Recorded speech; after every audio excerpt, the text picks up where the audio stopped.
ఇంద్రకీలాద్రిపై కొలువైన శ్రీ దుర్గామల్లేశ్వర స్వామివారి దేవస్థానంలో శుక్రవారం భక్తుల రద్దీ ప్రశాంతంగా కొనసాగింది. భక్తుల సౌకర్యార్థం ఆలయ అధికారులు ప్రత్యేక ఏర్పాట్లు చేయగా సారే చీరల సమర్పణ కార్యక్రమం వైభవంగా జరిగింది. భక్తులకు ఎలాంటి అసౌకర్యం కలగకుండా ఈవో వికే సీనా నాయక్ పర్యవేక్షణలో విస్తృత చర్యలు చేపట్టారు. ఉదయం నుంచే ఇంద్రకీలాద్రికి భక్తులు భారీ సంఖ్యలో తరలివచ్చారు. రద్దీని దృష్టిలో ఉంచుకుని ఉదయం 10:30 గంటల నుంచి మధ్యాహ్నం 2:30 గంటల వరకు అంతరాలయ దర్శనం, వీఐపీ బ్రేక్ దర్శనాలను తాత్కాలికంగా నిలిపివేయడంతో సాధారణ భక్తులకు వేగంగా దర్శనం కల్పించారు. అమ్మవారి సారే చీరల సమర్పణ కార్యక్రమం భక్తుల భాగస్వామ్యంతో అత్యంత వైభవంగా నిర్వహించగా మహిళా భక్తులు పెద్ద సంఖ్యలో పాల్గొన్నారు.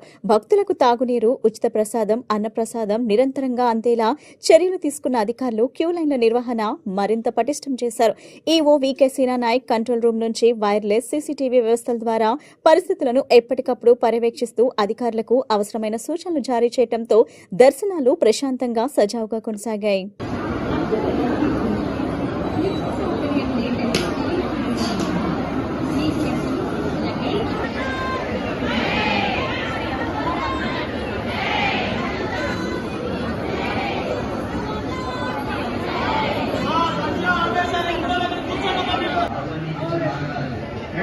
రావాలి పార్టీ రావాలి భవానీ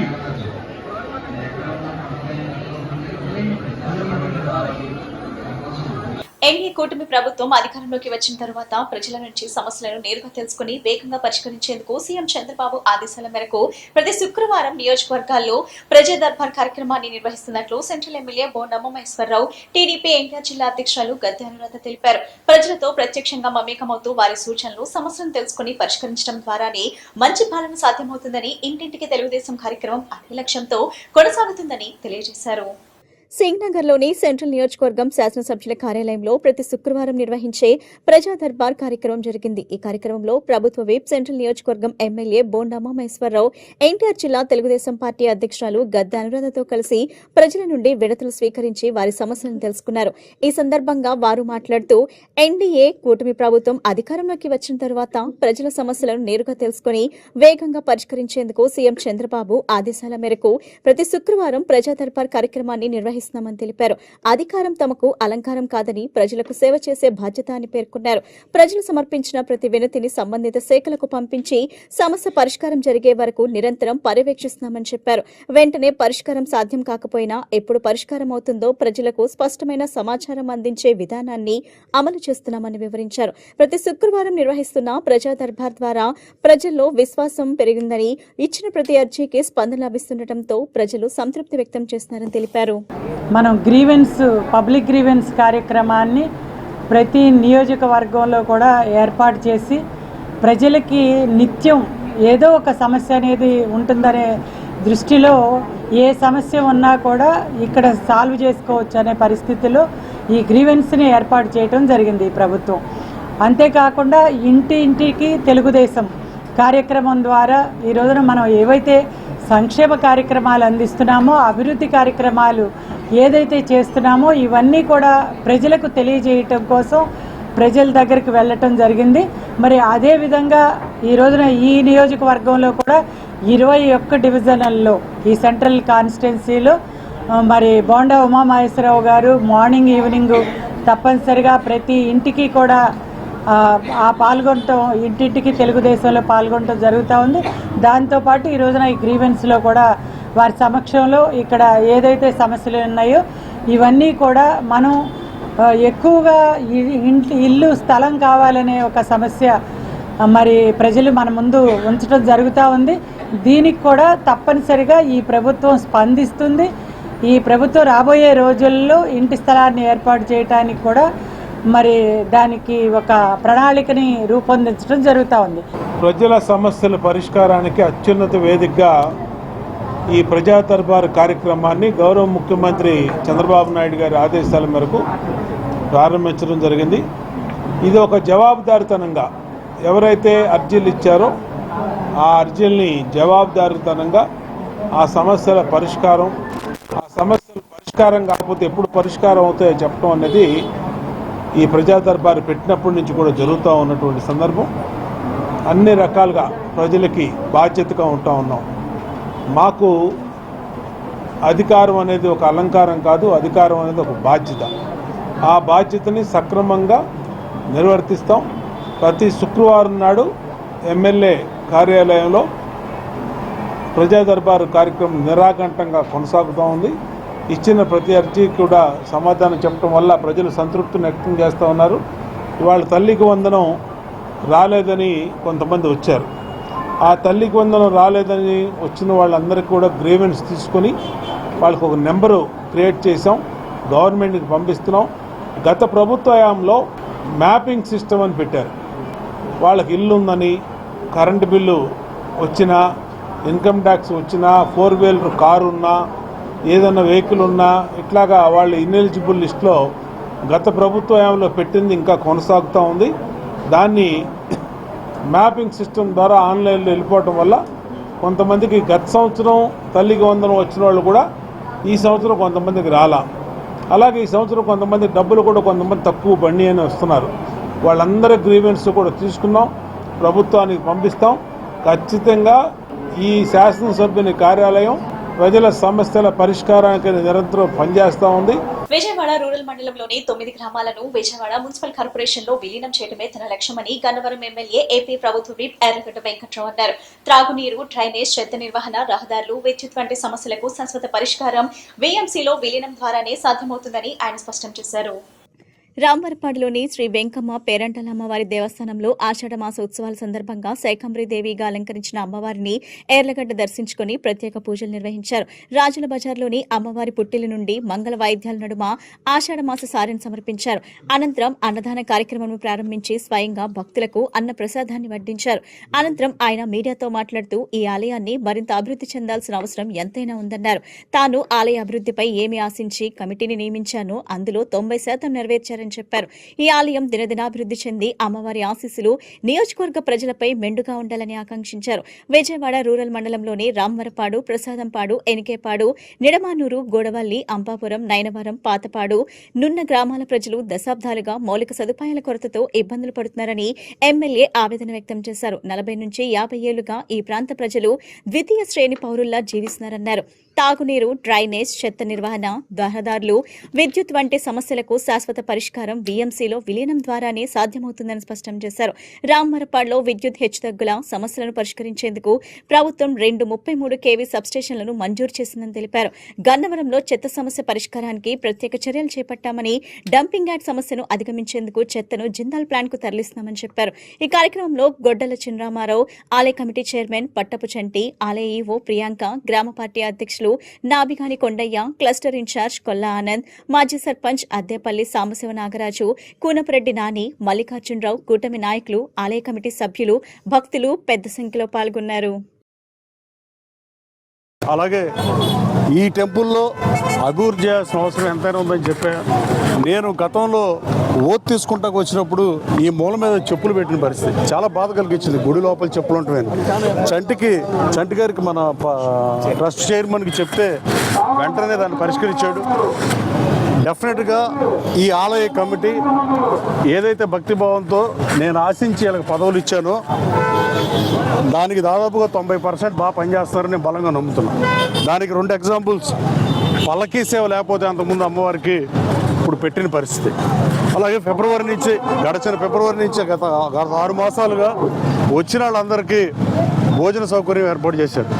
ప్రతి శుక్రవారం 600 మంది వచ్చినా 1000 మంది వచ్చినా పెడుతున్నారు. అది కూడా దాతలను ఎవరిని అడిగి దాతలు ఇచ్చిన డబ్బులతో, అంటే ఆ దాతలను కూడా మనస్ఫూర్తిగా అభినందిస్తూ రాబోయే కాలంలో ఈ పేరంటాలమ్మ తల్లి, వెంకమ్మ పేరంటాలమ్మ తల్లి ఆలయం దినదిన ప్రవర్ధమానమై ఈ ప్రాంత ప్రజల కోరికలు తీరుస్తుంది. అలాగే రాబోయే కాలంలో ఈ 9 గ్రామాలని విఎంసీలో కలపాలని, అదే ఒకవేళ గ్రేటర్ విజయవాడ అయితే గన్నవరం తర్వాత కలిపినా అభ్యంతరం లేదని చెప్పా. అలాగే ఈ 9 గ్రామాలకి ఉన్న చెత్త సమస్య కానీ, ఈ 9 గ్రామాలకి ఉన్న మంచినీటి సమస్య కానీ, టీడీఎస్ నీళ్లు తాగే దౌర్భాగ్య స్థితిలో నా నియోజకవర్గంలోని 9 గ్రామాల ప్రజలు, దాదాపు 1,50,000 మంది ప్రజలు అసలు కనీసం వాళ్ళకి టీడీఎస్ నీళ్లు తాగుతున్నామని కూడా తెలియకుండా గత 30, 40, 50 సంవత్సరాలుగా బతికారంటే అది డెఫినెట్గా గతంలో పరిపాలించిన వాళ్ళ ఓవర్లుక్ అని నేను భావిస్తున్నాను. ఇదేమి రాజకీయ విమర్శ ఇట్లా, కానీ ఎట్టి పరిస్థితుల్లో వీళ్ళ విఎంసీలో కలిపితే తప్ప గన్నవరంలో డంపింగ్ యార్డ్ సమస్యను తీర్చాలంటే ఆ వెహికల్ కొని జందాలకు తోలుతున్నాం. ఆ డంపింగ్ యార్డ్ని మొట్టమొదటిసారిగా ఎమ్మెల్యేని 10 రోజులు మేము తీసాం రోడ్డు పక్కన ఉన్నదాన్ని. కానీ ఈ గ్రామాల్లో రోడ్లు, మౌలిక సదుపాయాలు అన్నిటికీ సిఆర్డీఏ పనులు కడుతున్నాం. కానీ ద్వితీయ శ్రేణి పౌరులాగా బతకాల్సిన పరిస్థితి. సిగ్గుచేటైన విషయం ఏంటంటే రామవరపాడు లాంటి 40,000 మంది జనాభా, ప్రసాదంపాడులో 30,000 మంది జనాభా ఉన్న ఈ గ్రామాల్లో ఈ ఎలక్ట్రికల్ ఫ్లక్చువేషన్స్ వచ్చినా పట్టించుకోకపోవడం చాలా బాధాకరం. నేను ఈ అంశాన్ని అసెంబ్లీలో లేవనెత్తి ఇంత పెద్ద గ్రామానికి 33 kV సబ్స్టేషన్ ఇప్పుడు దాకా లేదంటే అసలు నవ్వాలో ఏడవాలో తెలియని పరిస్థితి. కానీ ముఖ్యమంత్రి గారిని కోరిందే తడవుగా అసెంబ్లీలో 33 kV సబ్స్టేషన్ 2 ఇచ్చారు. ఒకటి శంకుస్థాపన చేసాం, అతి త్వరలో ఓపెనింగ్ రెడీగా ఉంది. రెండో దానికి స్థలం ఎదుగుతున్నాం. అలాగే ఇక్కడ అన్యాక్రాంతమైన భూముల మీద విజయవాడ కలెక్టర్, ఎన్టీఆర్ కలెక్టర్ లక్ష్మీ షా గారు కమిటీ వేశాడు. కానీ ఇంతవరకు సెప్టెంబర్లో వేసిన కమిటీ ఇంతవరకు పనిచేయడం కూడా ప్రారంభిస్తారు. దీన్ని తీవ్రంగా పరిగణిస్తున్నా. అలాగే ఈ 9 గ్రామాలని విఎంసీలో ఉన్న గ్రేటర్ మున్సిపాలిటీ చేద్దామని ప్రభుత్వానికి ఆలోచన ఉంది. బట్ ముఖ్యమంత్రి గారి అభిష్టం మేరకు ఆయన ఏదనుకుంటే అది అవుతుంది. డిఎస్సీ అక్రమాలపై జగన్మోహన్ రెడ్డి చేసిన ఆరోపణలకు లోకేష్ సవాల్ విసిరారని, దమ్ముంటే జగన్ చర్చకు రావాలని టీడీపీ పశ్చిమ నియోజకవర్గం ఇన్ఛార్జ్ బుద్ధ వెంకన్న అన్నారు. లోకేష్ చర్చ కోసం ఎలాంటి సెక్యూరిటీ లేకుండా ఒంటరిగా రావడానికి సిద్ధమని ఆయన ప్రకటించారు. ఎన్నికల సమయంలో ఇచ్చిన వాగ్దానాల ప్రకారం అన్ని సంక్షేమ పథకాలను ప్రభుత్వం అమలు చేస్తుందన్నారు. పశ్చిమ నియోజకవర్గ పరిధిలోని 42వ డివిజన్ ప్రియదర్శిని కాలనీ వద్ద ఇంటింటికి తెలుగుదేశం కార్యక్రమం జరిగింది. ఈ కార్యక్రమంలో పార్టీ నియోజకవర్గ ఇన్ఛార్జ్ బుద్ధ వెంకన్న పాల్గొన్నారు. ఈ సందర్భంగా ఆయన మాట్లాడుతూ జగన్ హయాంలో పెన్షన్ 3,000 చేరటానికి 5 సంవత్సరాలు పట్టిందని, కూటమి ప్రభుత్వం పెన్షన్ మొత్తాన్ని 4,000కు పెంచిందన్నారు. ఎన్నికల సమయంలో ఇచ్చిన వాగ్దానాల ప్రకారం ఉచిత బస్సు ప్రయాణం, గ్యాస్ సిలిండర్లు, తల్లికి వందనం వంటి అనేక సంక్షేమ పథకాలను అమలు చేస్తుందన్నారు. గత ప్రభుత్వం ఒక బిడ్డను మాత్రమే చదివిస్తామని చెబితే కూటమి ప్రభుత్వం ఇంట్లో ఎంతమంది పిల్లలుంటే అంతమందికి సాయం అందిస్తుందన్నారు. నంద్యాలలో ఓ మైనార్టీ కుటుంబంలో ఉన్న 11 మంది పిల్లలకు డబ్బు వేశారని ఆయన ప్రస్తావించారు. డిఎస్సీ అక్రమాలపై జగన్ చేసిన ఆరోపణలపై చర్చకు రావాలని లోకేష్ సవాల్ విసిరినా స్పందించలేదన్నారు. తమ ఇంటింటికి ప్రచార కార్యక్రమానికి ప్రజల నుంచి మంచి స్పందన లభిస్తుందన్నారు. కూటమి పాలన పట్ల ప్రజలు హర్షం వ్యక్తం చేస్తున్నారని తెలిపారు. ఈ కార్యక్రమంలో నియోజకవర్గ పరిశీలకులు మల్లేశ్వర్, మాజీ కార్పొరేటర్ ఏదుపాటి రామయ్య, డివిజన్ అధ్యక్షుడు పత్తి నాగేశ్వరరావు, జనసేన నాయకురాలు అనూష తదితరులు పాల్గొన్నారు. ఇవాళ రాష్ట్రంలో తెలుగుదేశం పార్టీ కూటమి నాయకులతో కలుపుకొని ఈ 2 సంవత్సరాల్లో తెలుగుదేశం పార్టీ చేసినటువంటి కార్యక్రమాలు, అలాగే ఇంకా ముందు చేయబోయే కార్యక్రమాల్లో ప్రజలకు వివరించడానికి ఇంటింటి తెలుగుదేశం అనే కార్యక్రమం చంద్రబాబు నాయుడు గారు 96లో ముఖ్యమంత్రి అయిన దగ్గర నుంచి ఈ కార్యక్రమం జరుగుతూనే వస్తుంది. దానిలో భాగంగా ఇవాళ ఈ కార్యక్రమం పెట్టాం. ఏ ఇంటికి వెళ్ళినా సరే మంచి స్పందన ఎదురవుతుంది మాకు. వైసీపీ వాళ్ళు వెళ్తే వాళ్ళకు వ్యతిరేకంగా వచ్చేది వాళ్ళ గవర్నమెంట్లో. ఇవాళ మేము ప్రతి ఇంటికి వెళ్తే ఆ ఇంటికాడ మంచి స్పందన మాకు ఆహ్వానిస్తున్నారు. దాన్ని చూసి వారవలేక లోకేష్ బాబు గారు ఏదైతే ఆయన మంత్రిగా ఉన్నటువంటి దాంట్లో డిఎస్సి, అసలు దాంట్లో ఎటువంటి అక్రమాలు జరగల. 16,500 మంది పెట్టుకుంటే 2,000 మందికి వస్తుంది. దాన్ని ఊరికి ఒక బూచుగా చూపించి మా వాళ్ళకి వేశారు లేకపోతే ఇంకొకరికి వేశారని చర్చకు రమ్మంటే జగన్మోహన్ రెడ్డి రాడు. లోకేష్ బాబు ఇప్పుడు ఈ ఆరోపణ చేసింది ఎవరు? జగన్మోహన్ రెడ్డి. జగన్మోహన్ రెడ్డిని రమ్మను, లోకేష్ బాబు వచ్చి కూర్చుని దాని గురించి వివరిస్తాడు.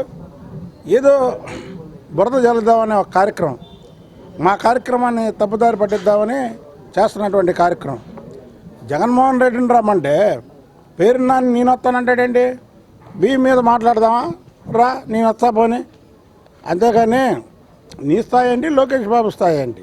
సరే, ఆయన ఒకసారి ఎమ్మెల్యే, ఒకసారి మంత్రి చేశాడు. ఆయన ముఖ్యమంత్రి మనవడు, ముఖ్యమంత్రి గారి అబ్బాయి. జగన్మోహన్ రెడ్డి ఇంకా ముఖ్యమంత్రి కొడుకు, ముఖ్యమంత్రి చేశాడు. ఆయనకంటే పెద్ద స్థాయి లోకేష్ బాబు గారిది. కాబట్టి ఇక్కడ స్థాయిల గురించి మాట్లాడకండి. మీకు దమ్ముంటే జగన్మోహన్ రెడ్డిని చర్చకు రమ్మనండి. తాడేపల్లి ప్యాలెస్ కన్నా సరే లోకేష్ బాబు వస్తాడు. మరి మీ ఇంటికాడ పెడతారా? లోకేష్ బాబు సింగల్గా సెక్యూరిటీ కూడా లేకుండా మీ ఇంటికి వస్తాడు. అక్కడ పెట్టండి చర్చ. శ్రీకాకుళం జిల్లాలో మాజీ ముఖ్యమంత్రి వైఎస్ జగన్ పర్యటన సందర్భంగా మహిళా ఎస్ఐపై వైసీపీ నేతలు దాడి చేశారంటూ మహిళా కమిషన్ మాజీ చైర్పర్సన్ వాసిరెడ్డి పద్మ తీవ్ర విమర్శలు చేశారు. రప్పా సంస్కృతిని ప్రోత్సహించడం వల్లే ఇటువంటి ఘటనలు జరుగుతున్నాయని ఆమె ఆరోపించారు. విధులు నిర్వహిస్తున్న మహిళా ఎస్ఐను చుట్టుముట్టి దౌర్జన్యానికి పాల్పడటం అత్యంత ఖండనీయమని పేర్కొన్నారు. ఈ ఘటనపై వైఎస్ జగన్ బాధ్యత వహించి మహిళలకు క్షమాపణ చెప్పాలని డిమాండ్ చేశారు. అలాగే మహిళల భద్రతకు విఘాతం కలిగించే ఇలాంటి ఘటనలను ప్రభుత్వం, పోలీస్ సంఘాలు సీరియస్ గా తీసుకోవాలని వాసిరెడ్డి పద్మ కోరారు.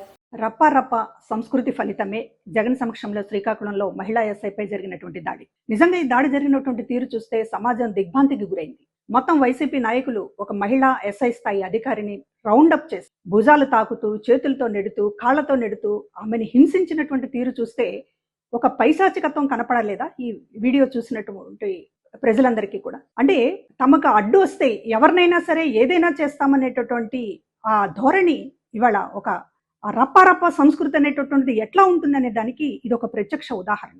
జగన్మోహన్ రెడ్డి గారు ఈ విషయంలో ఈ వీడియో ఇంత ప్రచారం అవుతున్నా కూడా కనీసం ఆ పార్టీ నుంచి ప్రకటన లేదు. జగన్మోహన్ రెడ్డి గారు కనీసం పశ్చాత్తాపం వ్యక్తం చేస్తూ ప్రకటన కూడా చేయలేదు. మహిళలను అవమానించడం అనేటటువంటిది అంటే వాళ్ళ ఆత్మస్థైర్యం దెబ్బతింది. ఒక ఎస్ఐ స్థాయి అధికారిని ఒక భయం గొలుపుతూ ఆవిడ ఒక ప్రాణ భయంతో వణికిపోతూ తప్పించుకున్నటువంటి తీరు చూస్తే వాళ్ళ ఆత్మస్థైర్యాన్ని, వాళ్ళ మనోధైర్యాన్ని దెబ్బతీసినటువంటి తీరు ఇది చాలా కళంకం తెచ్చిపెట్టింది మహిళలకు సంబంధించి. మహిళలను అవమానించడం వైసీపీకి ఒక సంస్కృతిగా మారుతుంది. అసెంబ్లీలో నారా భువనేశ్వర్ గారిని అవమానించడం, జగన్ తన సొంత చెల్లెలు షర్మిల పైన నీచమైనటువంటి ప్రచారానికి ఉసిగొల్పటం, వైసీపీని వ్యతిరేకించేటటువంటి మహిళల పైన చాలా దారుణమైనటువంటి ఒక సైకో దాడి జరగటం, ఇవన్నీ చూస్తుంటే ఇవాళ తాజాగా మహిళా ఎస్ఐ పైన ఆ పార్టీ మగ నాయకుల్లాగా వ్యవహరించినటువంటి తీరు చూస్తే ఎక్కడికి పోతున్నాం మనం? రాజకీయ పార్టీల ముసుగులో ఇవాళ మహిళల పైన జరుగుతున్నటువంటి దాడిని ఖండించకపోతే నిజానికి మహిళల్ని చాలా అవమానించేటటువంటి పరిస్థితి సమాజంలో నెలకొంటుంది. దీనిపైన తక్షణం రాష్ట్ర ప్రభుత్వం సీరియస్ గా స్పందించాలని చెప్పి కోరుతూ ఉన్నాను. అదేవిధంగా పోలీసు ఉద్యోగ సంఘాలు కూడా దీన్ని ఒక చాలా బాధ్యతాయుతంగా ఈ ఇష్యూని తీసుకుని నిందితులకి కఠినమైనటువంటి శిక్ష పడే విధంగా చేయాలని చెప్పి కోరుతున్నాను. అదేవిధంగా ఇప్పటికైనా సరే జగన్మోహన్ రెడ్డి గారు ఈ ఘటన పైన క్షమాపణ చెప్పకపోతే ఆ పార్టీకి, వైసీపీ పార్టీకి మహిళల గురించి మాట్లాడేటటువంటి అర్హత ఉండదని గుర్తుంచుకోవాలి.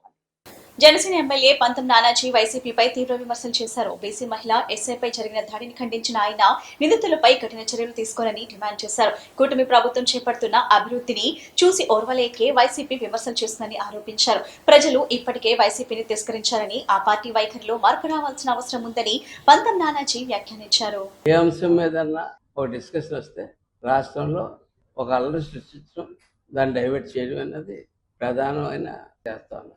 మనం మనతో చూద్దాం. మనిషి అనేవాడు ఎవరన్నా, మానవత్వం అన్నవాడు ఎవరన్నా ఉంటే రోడ్డు మీద ఎవరన్నా పడిపోతే పాపం అంటారా, లేకపోతే గుద్దేశ్వరుని వెనకేసుకొస్తారు. మొన్న అప్పలరాజు కొడుకు విషయంలో చూస్తే 50 సంవత్సరాల గొర్రెల కాపరి చనిపోతే 18 ఏళ్ళు 23 ఏళ్ళు కుర్రాడు, చిన్న కుర్రాడు తెలియజేసి వాళ్ళ నాన్న ఫస్ట్ క్లాస్ స్టూడెంట్ అంటే రాష్ట్రంలో ప్రతిపక్ష నాయకుడికి కానీ పిచ్చెక్కింది అనుకోవాలా, లేకపోతే అతనికి మెంటల్ కండిషన్ బాగానే ఉందని అనుకోవాలా, నాకు అర్థం కాదు. ఎందుకంటే మెంటల్ కండిషన్ బాగా ఉన్నవాడు ఎవరు కూడా అటువంటి మాటలు ఎక్కడ మాట్లాడరు, రాజకీయాల్లో ఎప్పుడు చూడలేదు అనుకుంటా. ఇది మొట్టమొదటిసారిగా చూస్తా ఉన్నాం. ప్రభుత్వంలో ఒక ప్రతిపక్ష పార్టీగా ఈ రోజున మా ప్రభుత్వం మంచి ప్రభుత్వం ఎంత డెవలప్మెంట్ దిశగా సాగుతూ ఉందంటే ఇవన్నీ ఓరవలేక ఆయనకి ఏ సమస్యలు, ప్రజా సమస్యలు కనపడక క్రిమినల్స్ ని లేదంటే జైల్లో ఉన్న వాళ్ళని వీళ్ళని పరామర్శించడానికి వెళ్ళి దారి పొడవునా విధ్వంసం సృష్టించి చేసేదానికి ఈయన ప్రయత్నిస్తా ఉన్నాడు వైఎస్ జగన్మోహన్ రెడ్డి. గతంలో మీరు పరిపాలించినప్పుడు ఆ రోజున ఎంతో మంది ప్రజలు బయటకు వచ్చి మాకు ఇసుక అందట్లేదు, అలాగే కౌలు రైతులు బోల్డెన్ మంది ఆత్మహత్య చేసుకున్నారు, వీటి మీద మీరు స్పందించండి అని చెప్పని పవన్ కళ్యాణ్ గారిని ఆ రోజున వేడుకుంటే మనం ప్రభుత్వానికి 100 రోజులు టైం ఇద్దామని చెప్పి ఆ రోజున 2019లో ఆ రోజున విశాఖ లాంగ్ మార్చి ఒక పెద్ద ఎత్తున కార్యక్రమం ప్రజల తరపున నిలబడి చేస్తే ఆ రోజున అక్కడి నుంచి కంటిన్యూషన్ ప్రతి చోట విధ్వంసం మీరు అధికారంలో ఉన్నప్పుడు చేస్తే మేము దాన్ని నిలదీసాం. కానీ మీ రోజున మీరు ఏం చేస్తా ఉన్నారు? కూటమి ప్రభుత్వం అధికారంలోకి వచ్చిన తర్వాత అర్హతే ప్రామాణికంగా తీసుకుని అర్హులైన ప్రతి ఒక్కరికి ప్రభుత్వ సంక్షేమ పథకాలను అందిస్తున్నామని తూర్పు నియోజకవర్గం ఎమ్మెల్యే గద్దె రామ్మోహన్ చెప్పారు. రాష్ట్రాన్ని అభివృద్ధి పదంలో పయనించేలా చేస్తున్నామన్నారు.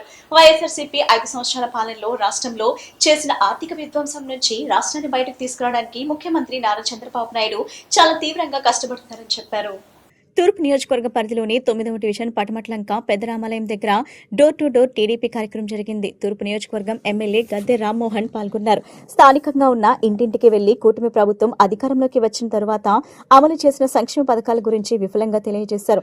ఇదే కార్యక్రమంలో స్థానికంగా ఉన్న సగ్గుర్తి రామకృష్ణ తన ఆరోగ్యం నిమిత్తం వైద్య ఖర్చుల కొరకు ఆర్థిక సహాయాన్ని అర్థించగా శాసనసభ్యులు అతనికి గద్దె రామ్మోహన్ తన సొంత నిధుల నుండి 15,000 రూపాయల ఆర్థిక సాయం చేశారు. ఈ సందర్భంగా ఎమ్మెల్యే గద్దె రామ్మోహన్ మాట్లాడుతూ కూటమి ప్రభుత్వం అధికారంలోకి వచ్చిన తరువాత ప్రజలు చాలా సంతోషంగా ఉన్నారన్నారు. అర్హులైన ప్రతి ఒక్కరికి ప్రభుత్వ సంక్షేమ పథకాలను ఇంటింటికి తీసుకువెళ్లి మరీ అందజేస్తున్నామని చెప్పారు. ఈ కార్యక్రమంలో చెన్నుపాటి గాంధీ, కాంతిశ్రీ, బొర్రా గాంధీ, షుబ్లీ, ముమ్మినేని ప్రసాద్, చిప్పల సుబ్బారావు, చిలకలపూడి లక్ష్మీ నరసింహ, కెల్లా రమేష్, నాయుడు గల్లారవి తదితరులు పాల్గొన్నారు. ఒక మంచి క్యాంపుని ఇక్కడ ఉచిత నేత్ర శిబిరం, నేత్ర వైద్య శిబిరం, ఉచిత నేత్ర శిబిరం ఇక్కడ ఏర్పాటు చేసుకోవడం జరిగింది.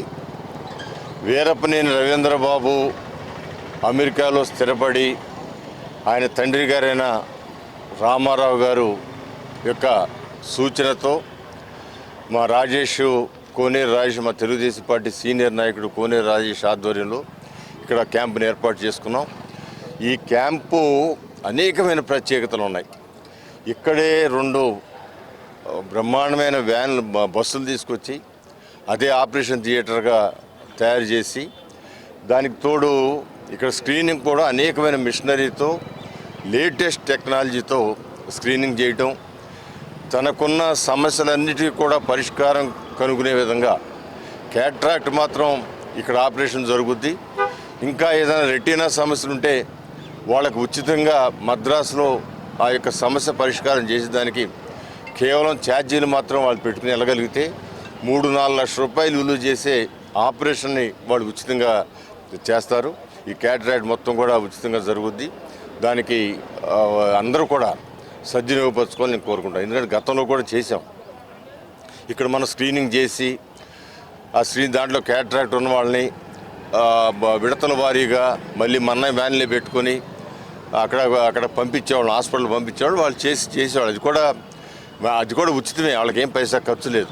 కానీ ఇంత సౌకర్యంగా ఒకే ప్లేస్లో ఈ క్యాంప్ అనేది ఒక రోజుతో అయిపోదు.